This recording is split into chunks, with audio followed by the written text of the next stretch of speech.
faut seulement le remercier. Tu vois? Donc, tu as déjà prié pendant un temps. Maintenant, ce que tu dois faire, remercier-le seulement. Ne demande plus absolument rien. Imaginez quelqu'un qui dit, à qui tu demandes, il te dit, je vais te donner. Mettons ça d'abord comme ça, je vais te donner. Après 10 minutes, tu viens encore demander à la personne, donne-moi. Mais la personne t'a dit, je vais te donner. Ou la personne te dit même, je vais te donner demain. Avant 5 heures après, tu viens encore demander à la personne. Comment la personne va se sentir? Vous voyez? Dieu dit que non, j'ai déjà agi. Mais toi, tu continues encore à demander. C'est ça, vous voyez? Vous voyez? Donc, ces derniers temps, je suis en train de réfléchir et de penser qu'est-ce qui fait que nous ne soyons pas exaucés alors que Dieu a parlé, alors que Dieu a promis, mais ces promesses par rapport aux réalisations, on dirait c'est qu'est-ce qu'il faut faire? Alors c'est ça qui m'amène toujours à dire bon, maintenant je dois commencer vraiment à faire. Les passages là que nous a donné à Esaïe là, oh, ce sont mes prières. Donc je ne vais pas là, que je vais encore demander quoi? Je voulais poser une question. Je peux poser une question. C'est facile de formuler ça en anglais. Yeah, no problem. You can. Okay, when the word of God meet the promise, comme vous avez dit que Dieu te dit, je t'ai donné ou bien j'ai déjà agi, but it meets le contraire. Donc tu vis le contraire en fait. Totalement le contraire. The situation gets even worse. Mais tu as prié, le Seigneur t'a dit, I have done it. But tu expérimentes the worst even and every day. At the point that you become depressed about that. And you know that, okay, God, you told me that you gave me. You told me that you did this and this. But how come I'm seeing even the worst?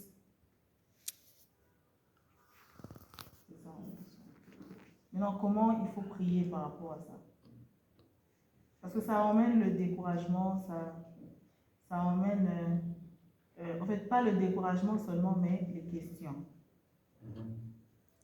Les questions qui n'annulent pas, en fait, la foi, mais quand même les questions en présence de ces circonstances-là, bien que Dieu a promis, mais tu vois maintenant ce qui est even worse. Justement, c'est comme Jean-Baptiste, non? Voici l'agneau de Dieu qui ôte les péchés de ce monde. Ah, il se retrouve en prison. Allez un peu demander là. C'est lui ou c'est pas? C'est que j'allais dire,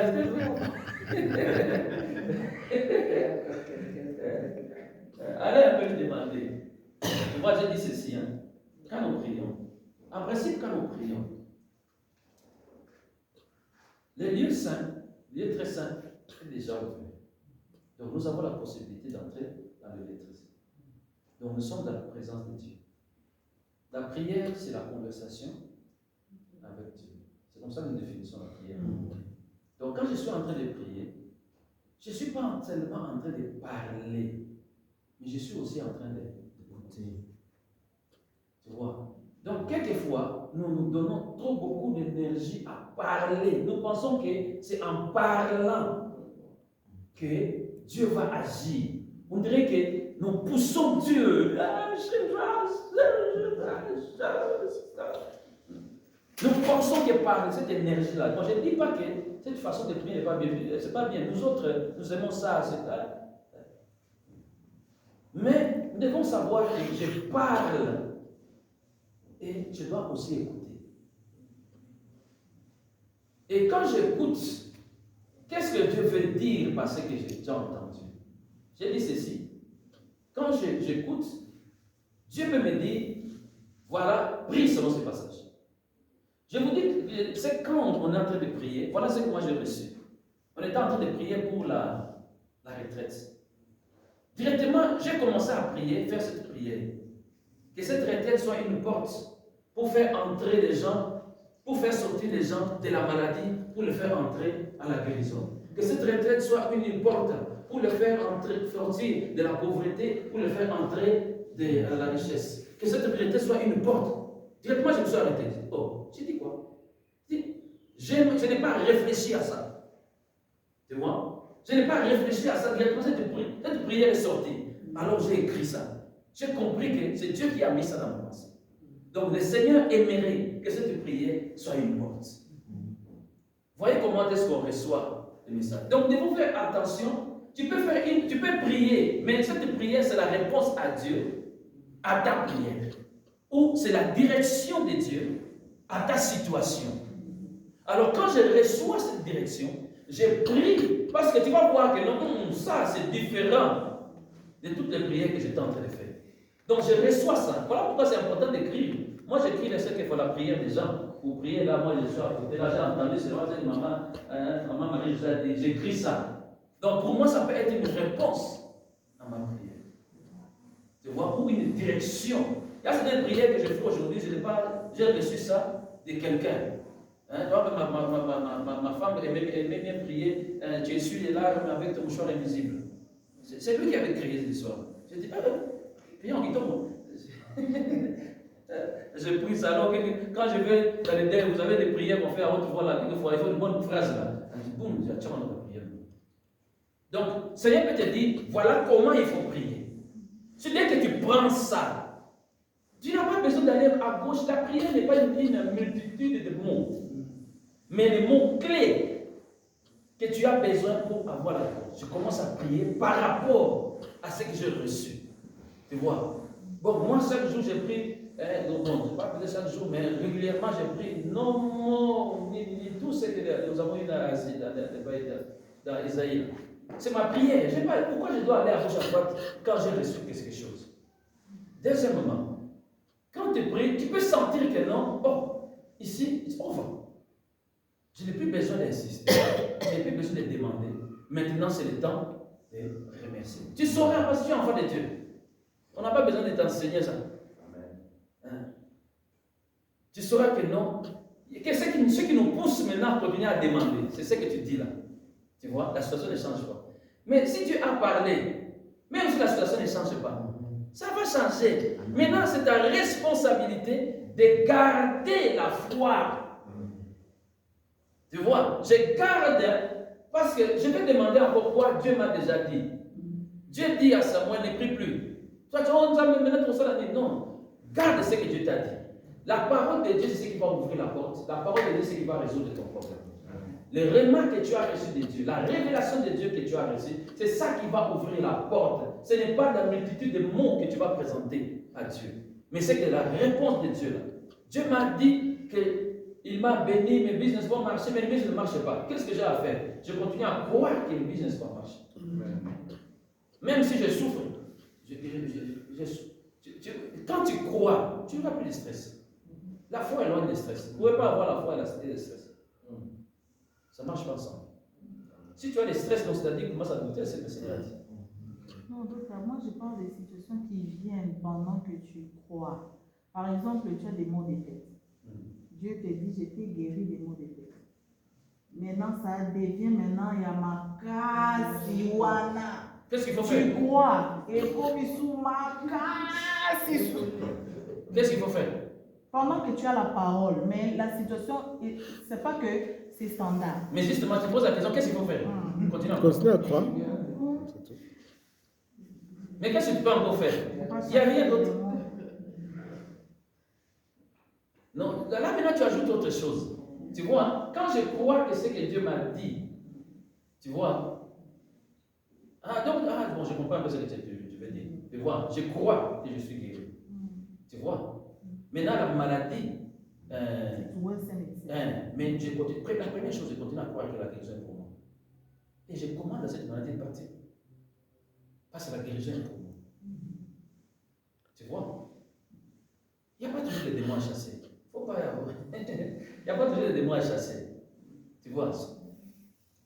Parce que je crois, je peux commander à cette maladie il est parti. Ou sinon, je continue à louer le Seigneur parce que la guérison est pour moi. J'ai connu cette situation. Il y a mon bras ici qui me faisait très mal à 2 reprises. Donc, j'ai pris les médicaments, c'était parti. Après, ça continue encore. Et puis, on m'avait donné des médicaments très compliqués là. La deuxième fois, ça continue encore à faire. Je suis allé au Tatom. Le Tatom, il m'a donné des antibiotiques, je ne sais pas, les antidouleurs. Ah! Rien! Ça n'avait pas de résultat. C'est ce jour-là que j'ai pris la décision que je vais prendre des médicaments. J'ai dit, plus question. Je refuse. Je ne vais pas prendre. Je peux aller, je ne sais pas, ça m'a dit, donne-moi des médicaments. Je vais aller vers lui demander un dossier. Et je n'ai pas pu prendre des médicaments. Parce que j'ai pris les médicaments, il n'y avait pas de souci. Alors j'ai commencé à prier. Ma femme, je vais demander à ma femme, j'ai tordu de douleur. Donc dès que je tourne, une douleur terrible, j'ai dit, tu vas partir. Ça fait quelques jours là, même des semaines. J'ai dit, tu vas partir. Ce corps n'est pas un temple de maladie. Tu dois partir. Tu vas partir. Quelquefois, nous cédons à cause de ce que nous sentons, de la douleur. Tu vois, tu n'as pas d'argent, mais là, qu'est-ce que tu vas faire? On va me menacer, les gens vont dire quoi? Nous pensons à beaucoup de choses. Non, nous pensons à ce que Dieu a dit. Amen. Restons là. Restons là. Maladie, tu vas partir. Je ne sais pas marcher, mais tu vas partir. Je ne sais pas dormir, tu vas partir. Nous devons être. Surtout quand tu as parlé, c'est fini. Qu'est-ce que je vais encore? Ça nous mène dans le lobby. Sa parole est au-dessus de tout, au-dessus des médecins, au-dessus des présidents, au-dessus de tout le monde. Donc nous devons, la première chose que nous devons, c'est, en français, to value the word of God. Donner de la valeur à cette parole. En français, on dit quoi? Valoriser. Valoriser la parole. Si tu donnes la valeur à ce que Dieu a dit, nous donnons la valeur à ce qu'un papa a dit, une maman a dit, oh papa n'a pas dit, maman n'a pas dit, mais Dieu t'a dit quoi? Si nous pouvons dire Dieu m'a dit, j'ai cette parole, c'est que Dieu m'a dit, c'est fini. Moi par exemple, sur base de ce qui concerne la guérison, je ne cherche pas d'éléments. I don't look for it. It's written. Par ce maître, je n'ai pas besoin que Dieu me dise encore quoi que ce soit. Il a déjà dit. C'est comme quelqu'un qui veut être sauvé. On dit, bon, on va demander sa volonté de Dieu s'il doit être sauvé. Dieu veut le salut d'une personne. Amen. Alors on prie pour les croix et boum, c'est fini. La guérison, Dieu a dit par ses meurtrissures, nous avons été guéris. C'est pour moi. Donc quand la maladie vient, non. Je n'entends même pas pourquoi j'allais à l'hôpital pour me dire, oh, c'est quelle maladie, oh, non. Leave it. Leave my body. Out. Je refuse. Dès que je sens une douleur, non. L'adresse n'est pas chez moi. Dans n'importe quelle situation de la vie, c'est la même chose que nous devons faire. Donc je prie pour les finances et rien. Je continue à croire à ce que la Bible dit. Je continue à croire. Parce que, qu'est-ce que je dois faire? Je comprends ce que la Bible dit. J'ai reçu ce que Dieu a dit. Je commence à le remercier pour cela. Je commence à lui rendre gloire. Seigneur, merci. Parce que ta parole me dit. Je ne demande pas. Parce que là, déjà dit, c'est pour moi. Seigneur, merci parce que c'était pour moi. Je reçois ça. Et puis, je m'accorde avec lui dans cette parole. Je commence à déclarer ça. C'est ça la confession. Je déclare ça, je proclame ça, je permets à ma pensée d'être envahie par cette parole. J'aime ce que Bénit a dit, si la guérison n'est quoi? C'est la pensée de la guérison, ne remplis pas tes pensées, tu ne seras pas guéri. Et voilà pourquoi il y a des gens qui sont restés malades pendant longtemps, n'arrivent pas à être guéris parce qu'ils ont dans la pensée plus la pensée de la maladie que de la guérison. Donc ce que je crois dans mon cœur doit être capable d'influencer ma pensée.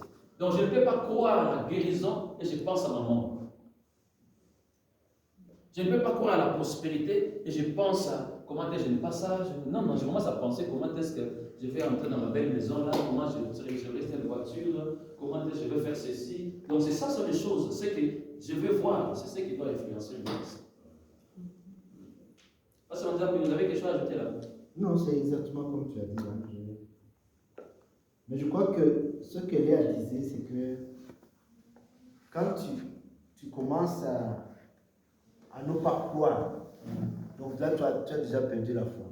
Ce que je voulais dire seulement, c'est que la foi n'est pas nécessairement ce que tu crois, mais c'est ce que tu fais parce que tu crois. Donc, ce que tu fais. Donc, la foi n'est pas un mot, mais la foi plutôt c'est un verbe. Je peux dire comme ça. C'est ce que tu fais. Donc, sans l'action. Vous voyez par exemple, comme le teacher a dit, si par exemple il avait décidé de dormir, j'ai malade, je suis malade, je décide de dormir. Donc, j'accepte, je m'accorde avec la maladie. Mais si je commence à agir comme si j'étais guéri, la guérison va te rencontrer en cours de route quelque part. Donc, c'est ce que tu fais qui démontre ta foi. Voilà. Donc, la foi est foi réellement quand tu démontres par ce que tu fais. Voilà, c'est ça exactement. Il faut qu'il y ait une action qui approuve ce que tu crois.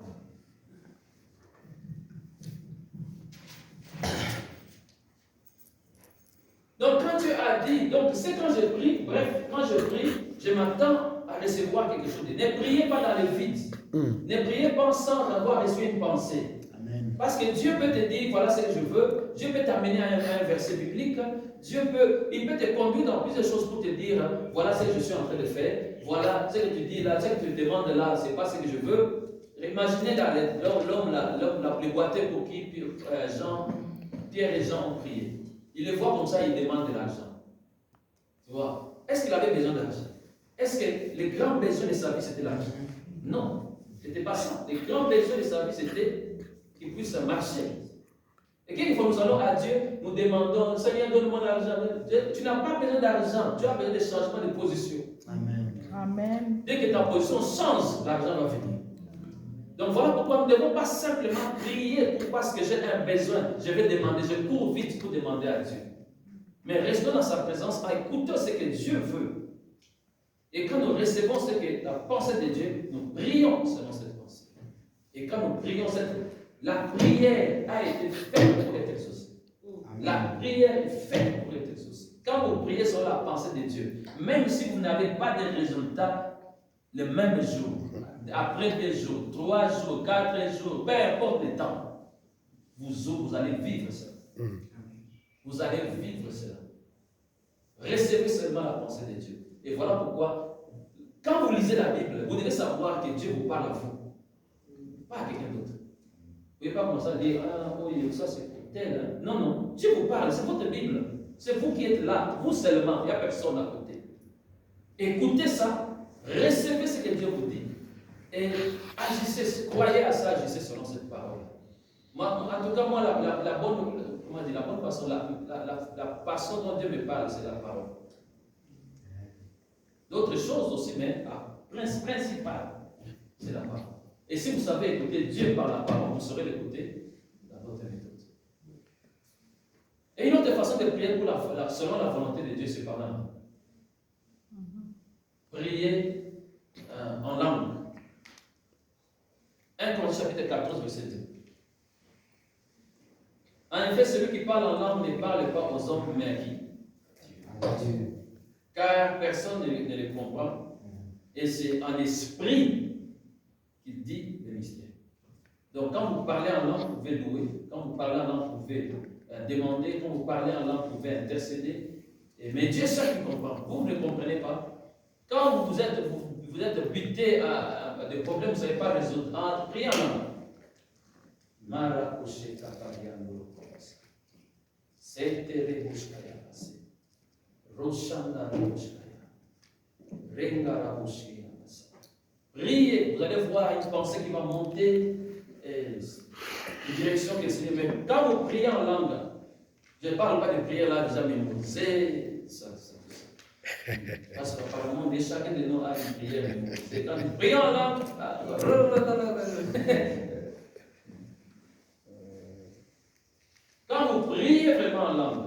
c'est vous prier sur la volonté. J'écoutais un homme de Dieu qui disait, il parlait sur son témoignage, il a dit, Seigneur m'a donné, je ne sais plus c'était quoi le Seigneur l'avait donné. Il a dit, oh, Seigneur, je n'ai jamais prié pour ça. Ah oui, si, tu as déjà prié pour ça, mais quand? Ah oui, non, quand tu pries en langue.